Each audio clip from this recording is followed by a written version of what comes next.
Hello, lovelies. So, every story has that first pulse. It's not the climax, nor is it a plot twist. It's just that nagging little feeling that we have in the back of our brain that refuses to let go. So, today, that's what we're going to explore. It's that feeling that refuses to let it go, even no matter how many days it's been since we first started thinking of. No. Okay.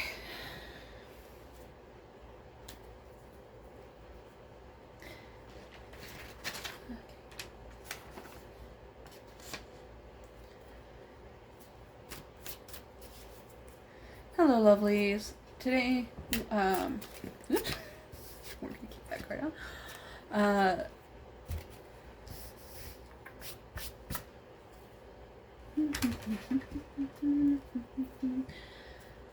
Okay. Nope. You know what? Keep that card out. Hello, lovelies. So, every story has that first little pulse that we get before. I don't know. This is, Hello, lovelies. Every story has that first little pulse, that little feeling that nags us in the back of our brain. That's like, oh, that's what I want to write about. It's not the climax nor the plot twist of it. It's kind of like the base of it. I guess if we were thinking of it in terms of like a sculpture, it's the frame that's going to hold everything up, right? So that's the feeling that we're going to explore today. So join me and Supervisor Duo as we explore the cards and see what kind of chaos that we've invited in for this story. So, I don't like that, but I like it.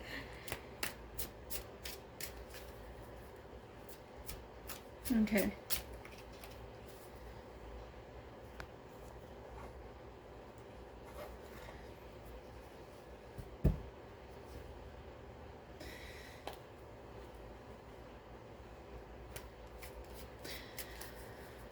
Okay. Hello, lovelies. Every story has that first little spark, that like little thing that nags us in the back of our brain at like 1 a.m. that's like, I want to write a story about that. Yeah.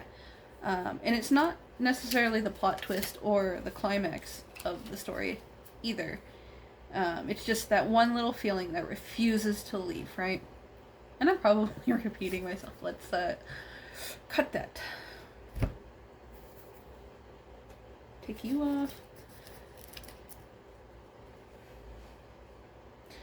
Hello, lovelies. Oops. Hello, lovelies. Jesus Christ almighty. We're just gonna go with this, and we'll see how it goes. Hello, lovelies. Not every... Okay. Hello, lovelies. Every story has that first pulse. It's not the climax, nor is it really a plot twist.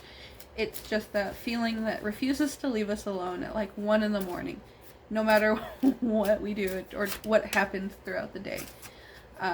So it's that feeling that we're going to explore today. So if you join me and Supervisor Duo over here as we explore what kind of energy we've brought in with the cards.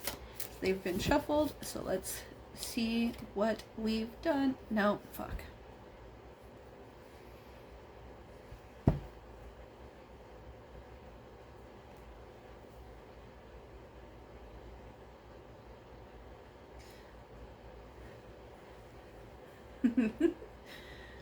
Supervisor Duo is sitting. No. Every story... Hello, lovelies. Every story has that first pulse. It's not the climax, nor is it the plot twist of the story. Or it could be. But it's that idea that just won't leave you alone, and it's just sitting in the back of your brain, just like it's there, just chilling. So that's the kind of feeling we're going to explore today with the tarot cards. So if you join me and Supervisor Duo... fuck. 4 minutes in and I still can't get it right. Sorry. Hello, lovelies. Oops. Nope.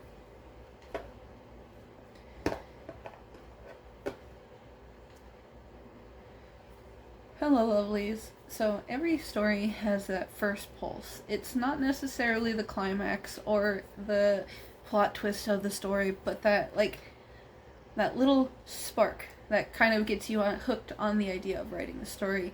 Um, yeah, it's that nagging little feeling. So that's what I'm going to explore today with the help of tarot. And if that is some, nope. Okay. Hello, lovelies. So every story has that first pulse that's like kind of whispers to us like in out of nowhere, or that first little nagging feeling is like, I want to write a story about that. And you kind of have that vague idea. Right? So that's the feeling that I'm going to explore today with this reading that we're doing. So join me and Supervisor Duo right here as we explore what chaos we've invited in with the cards and how we're going to get that first spark going for our story. Boop. Okay, so now we have the cards. This card fell out as I was shuffling, so let's continue laying them out. This is going to be a 5-card spread, or a 5-card reading, I should say. The first card we're going to be looking at is this one right here. It's the trigger. Okay, so starting with the moon reversed. This is the first card. This is the trigger. This is what's kind of gonna catapult the rest of the story, almost. So in terms of thinking of like that, the moon, I think, the trigger is mainly really a personal story. So like I think this is more of an introspective story, because the moon normally is talking about fears or like illusions and stuff like that, because the moon so the moon is talking about normally just like fears, anxiousness, in because you see we have a dog and a wolf, talking about the two sides of our minds, essentially. But with this being reversed, the trigger is essentially saying that, or not essential, the trigger is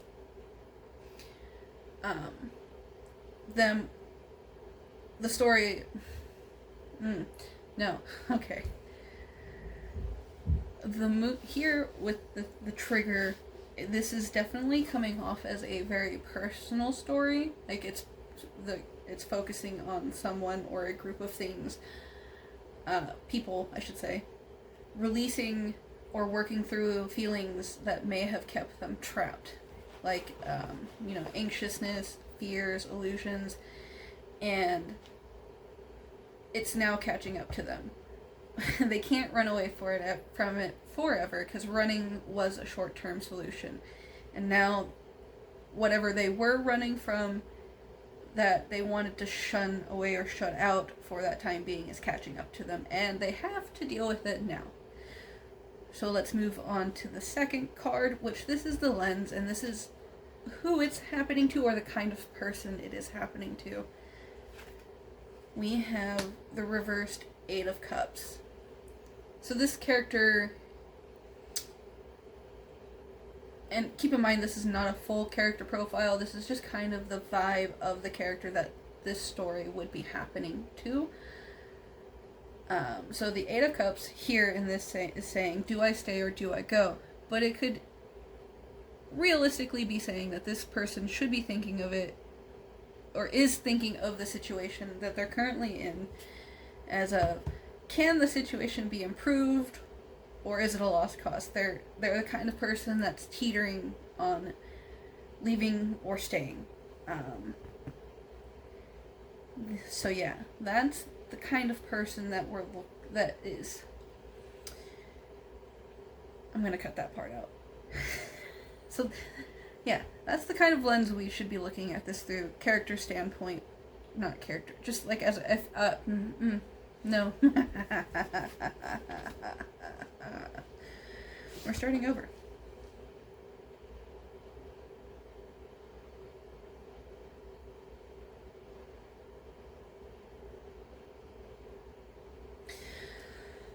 Okay, starting with the first card here, we have the moon reversed. This is the trigger. This is the thing that makes the story possible. And when I'm looking at this card specifically, I'm seeing, sorry, I'm seeing that this story is more internal rather than external.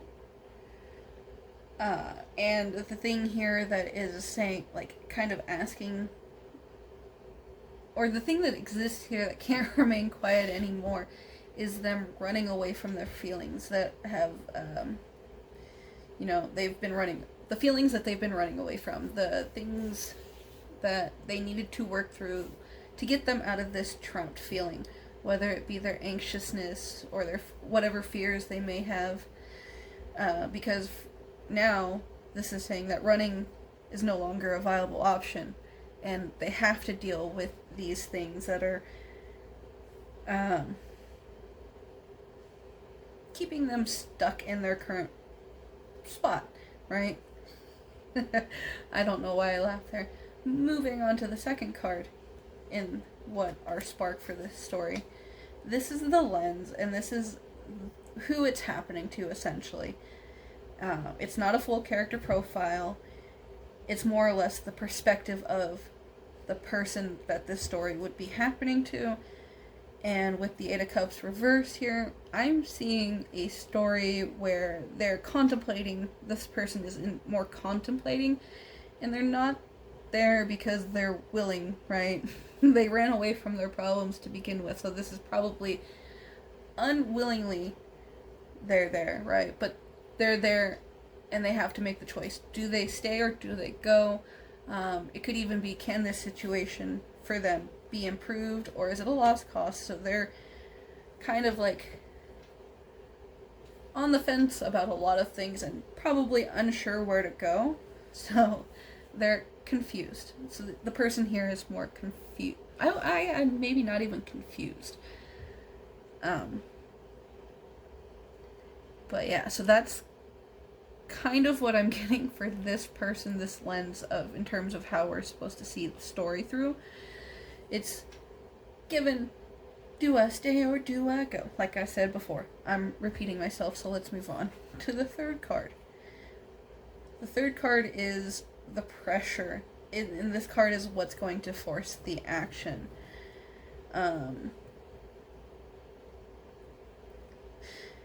And with the star, because this is kind of saying, not kind of, I gotta get rid of that. This is, right here, is like, wishing upon a star. So you're wishing for something to be better or to have something and stuff like that. So keeping that in mind, for what I see the pressure for this being is that they want to grow as a person and they don't want to be stuck in their current, and they think that they feel maybe that once they get out of that they'll be better off. Maybe they won't be so stuck in fear or anxiousness all the time, and the situation, that they can be a better person, not even necessarily a better person, but just have growth for themselves. I guess that is a better person. Jesus Christ, I'm rambling. But this card also is like finding a new purpose too, so that could be a pressure for them. Moving on before I ramble way more than I need to. Card 4 is more of like an ongoing pressure, or the ongoing conflict. This is the thing that's going to keep this from being resolved quickly. And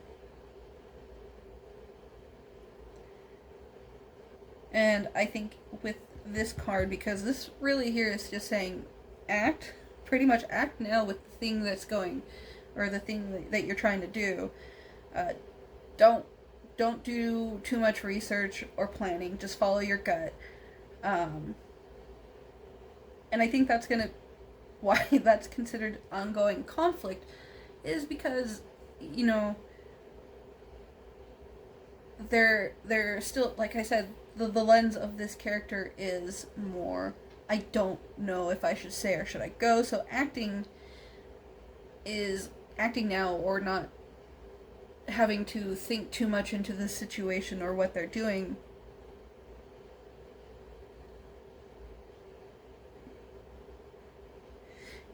is the ongoing conflict that makes this more possible. And because I still believe that this story is more of an introspective one than one that focuses on external events more. Um, so yeah, I definitely see that being more of a continuous thing, them having to act. Just act. Okay, I'm rambling once again. Moving on. Last card. Now, this is just the ending kind of energy. This is not where the story ends, but this is the vibe that it gives. And Seven of Wands is saying normally to stick your ground, stand your ground, and that eventually you'll be like, you'll win people over, right? This is here. I see the ending of this story being more of a, not necessarily a happy one, you know, tears and joy and stuff like that, but I see this one being where the character finally, or the ending of the story is that they kind of realize that they can't win every battle, but they've stood their ground, you know? So, like, I see more of a somber liberation kind of ending. And then, you know, they realize that you can't always win everyone over, and that's okay. So that's definitely, I'm getting liberation kind of ending. Yeah. Now, if the cards have like, if you see something different in the cards than what I have kind of put out there, go with that, follow that thread, because that's definitely going to make this story more personal to you, I feel. And there is nothing wrong with, if you have a story already going but you just needed some more ideas, taking out cards that don't fit the story that you're working on. So yeah, that's all for now. Keep on creating, and don't let me know what you thought of this. That's all for now. Definitely let me know what you thought of this reading in the comments below, or what kind of story you came up with following